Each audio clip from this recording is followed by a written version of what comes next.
Hello YouTube, this is Yi Guy. Today I have for you a Ultimate Endgame Berserker's guide where I'm gonna go over everything you need to know for Berserker from 1370. I'm also gonna attach this Google Doc, and in this you can actually jump to different sections where I cover everything you need to know. As with all my other guides, there will be timestamps down below that are clearly labeled by section, so you can jump around and only look for the information that you're interested in.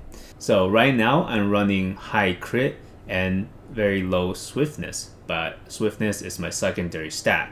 In terms of everything else, I'm not running any single piece that gives me more specialization, domination, endurance, or expertise. Once you get to 1370 for Berserker, you should start using Argos blood to make as many armor pieces as possible, and eventually you will want to make the full set of armor from Argos, which is the preordained diligence set. As for the weapon, you should use the hard mode materials to make the weapon, and until you get enough pieces for the Argos set, you could also make the hard mode armor, eventually planning for them to be replaced by the Argos armor. So once you finish the 5-piece set, you have such high crit chance that you can afford to lose some crit stat. I will end up with something more like this, where I have roughly just a bit more critical stat than my swiftness. That way, I will have a lot of attack and movement speed from swiftness, as well as the skill cooldown. In terms of the skill tree, I'm running similar to what I mentioned in my previous videos for the single target, and this is simply more optimized than before. Now, once you get to level 55, you are able to spend extra skill points to take your skill to level 11. Now, this will make you do quite a bit more damage, and I highly recommend you taking some points off of certain skills and taking your main damage skills to level 11, which is what I did. If you want more details on the skill tree, you can actually look it up in detail down here in the document I'm going to attach to this video. There's actually 2 skill trees, one for level 50 to 54 and one for 55 and above. But just to quickly go over them, I'm running Red Dust as an initiating skill. It will have increase to my crit rate, which is going to be really powerful. And I have Finish Strike for heavy stagger and damage, Hellblade for damage, Strike Wave for damage as well, and I have Shoulder Charge for mobility. I have Chainsword as another setup skill and to apply bleed, and I have Sword Storm and Tempest Slash, both hard-hitting DPS skills. Next, I'm going to talk about the rune choices. So for Q, my Red Dust, which is my initiating skill, I put Rage with it because Rage Rune has a chance to increase attack and movement speed for 8% for 6 seconds when the skill is used, and if you get a higher rarity Rage Rune, this will be even better. The reason I put it here is because I want the chance to proc the bonus attack speed and movement speed to be with my initiator.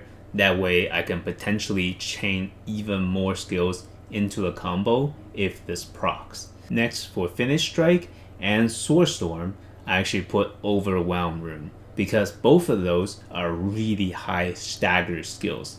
Now, Berserker has some of the highest stagger damage in the game, so making these even higher in terms of stagger will help you out a lot in terms of certain raid boss mechanics, and it will let you help out your team quite a bit. You could also put more Galewind runes, and that technically works, but for me, I find it very useful to have Overwhelm on these 2 heavy staggering skills. In terms of Hellblade and Strike Wave, I have Galewind for the skill casting speed. Now, this helps them get done much faster because both of these, Hellblade is a holding skill and Strike Wave is a charge skill. Both of them takes a little bit of time to execute, so having the Galewind on them lets you fire them off much faster, which is very, very practical when you're using them in a combat setting. For the Shoulder Charge, which is the main mobility skill, I would like to move around quite a bit and use it to dodge. For this, I put quick recharge with it because usually you want to have this as one of the last skills in the sequence. And because I usually use shoulder charge to dodge after I already perform my damage skills, having this as the quick charge allows me to have a chance to reset the cooldowns of all my other skills. Now I have a chainsword, which at level 10 I could lower the cooldown quite a lot with quick prep. So I have bleed room attached to it because I can use this skill quite often, and because I can use it quite often, I can use bleed room. Now bleed room applies bleed on your opponent, and it does quite a bit of damage if you can maintain a very high uptime on it. And the last one is the Tempest Slash. You can actually be a little flexible in terms of what rune you use on it. Right now I'm using a Gale Wind for the faster cast speed, but you could also put other runes on it. If you ever get a Purify rune, you could potentially put it on the skill. Now let's talk about the gems. So if you lose track, don't worry, you can always refer to the sheet for where the gems are. You simply click on the bookmark, it will take you right to that section. So for the gems, I wanted to prioritize the 4 hardest hitting skills for Berserker, which is the Hellblade, the Strike Wave, the Finish Strike, and the Sword Storm. So that already takes up 8 slots because I got both the cooldown and damage for those. That leaves me with 3 different slots still available, and I went for 3 cooldown gems, which is the Shoulder Strike cooldown gem that makes me shoulder charge more often, which lets me survive and dodge certain hits. I have the Red Dust cooldown because Red Dust is my initiating skill, so being able to use it more often helps quite a bit. Aside from that, I also got the Chainsword cooldown gem. That way I can use that quite a bit as well. And Chainsword lets me counter, lets me set up. It's a very useful thing to have. For the cards, I'm using Well-Meet Again 3 set and Nature's Elemental 2 set. The reason I chose Well-Meet Again is because we'll get damage minus 12% from foes at 50% or lower HP. Now this is very badly translated. What this means is that if we are at 50% or less HP, we'll take 12% less damage. And as you can imagine, the 9-piece awakening bonus is going to be really good because it gives us another 16%. So we're going to take 12% less, and then we're going to take another 16% less. And since we're already using 3 of these slots, you will need to take 2 slots, which is the Nature's Elemental, for another 8% less damage. Another question I get a lot is which tripods should you go for? So I actually got exactly 18 tripods on my notifications because that's 18 tripods you can fit onto your gear. So for the Finish Strike, I have Enhanced Strike, Weak Point Detection, and Lights Out. So I pretty much have all the tripods for the Finish Strike. For the Shoulder Charge, I only allocated 1 of them, and I put the tripod for that as well. Now for Tempest Slash, I put in all 3. For the Hellblade, I only put in 2. And the one I skip over is the Leap. So Leap tripod will let me leap for further distance away. Now this is helpful potentially, but not very important. So I managed to not get that. Now for the Chainsword, I also skipped out on Swift Attack Prep. So with the tripod, it will increase my attack speed, but I already stacked so much attack speed, it becomes less necessary at this point. So I managed to skip this, and I chose to prioritize the other 2 instead. And later on for the Strike Wave, I took all 3 tripods. For the Red Dust, I took all 2. And for the Sword Storm, I skipped the first one, which is the Vital Point Hit. Now, this critical rate boost is only for the Sword Storm skill itself. And because we have so much crit chance, we don't need too many points into this tripod. So I prioritize the other 2. So if you want to check in details, you can also refer to the screenshots I took of every single tripod that I have bookmarked and prioritized. Last but not least, let's talk about engravings. So this is the part where a lot of people have conflicting opinions on, and I think it is much more flexible than people think.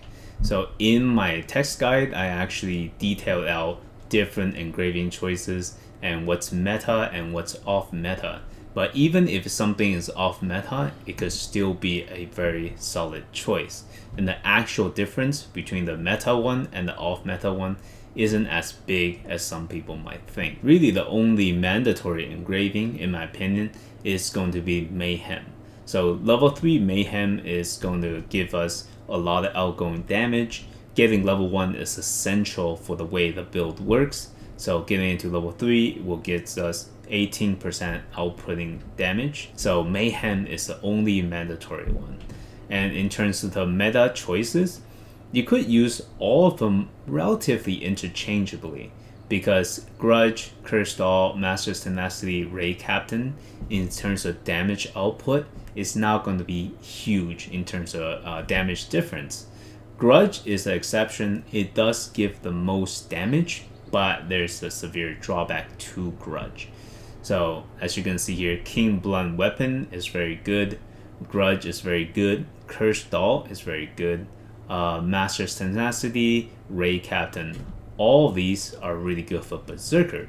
So in terms of in-game, I would recommend you get Mayhem and potentially any 3 of those for your engravings if you're going for 4 level 3s.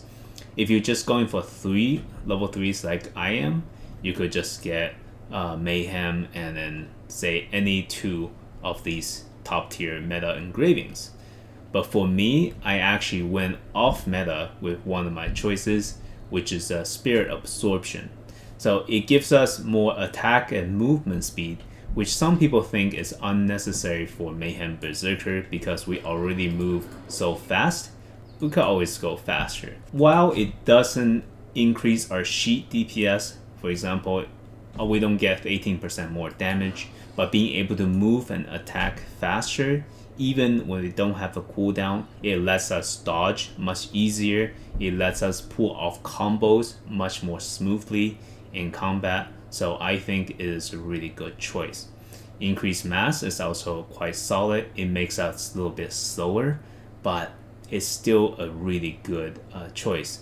The Ambush Master is something that some people use because it increases the back attack damage. And while it is true that some of our attacks are back attack, in actual combat, you don't always get the chance to be behind the enemy and hitting all the time. So this is not gonna be the most meta or top tier. Still though, any of these off meta choices are kind of solid. So if you can't go wrong, as long as you have 3 of the engravings that are at level 3, you're gonna be good to go for Argos, for the hard mode, for pretty much any content that's in the game right now. Of course, when you're gearing, you want to prioritize these stats and make sure you have the right stats. If you can get the perfect engravings, but your stats are completely wrong, it's not going to be great in terms of your DPS and combat effectiveness. So yeah, do what you have to do to kind of get there at an affordable budget. So yeah, that pretty much sums up everything you need to know for the Berserker build for the Ultra in-game. So if you have any questions, please feel free to consult the documents. And if you have any questions after that or about specific content that you might be struggling with, you can feel free to ask in the comments down below and I will try to answer it as soon as I can. So thank you so much for watching and have a wonderful day.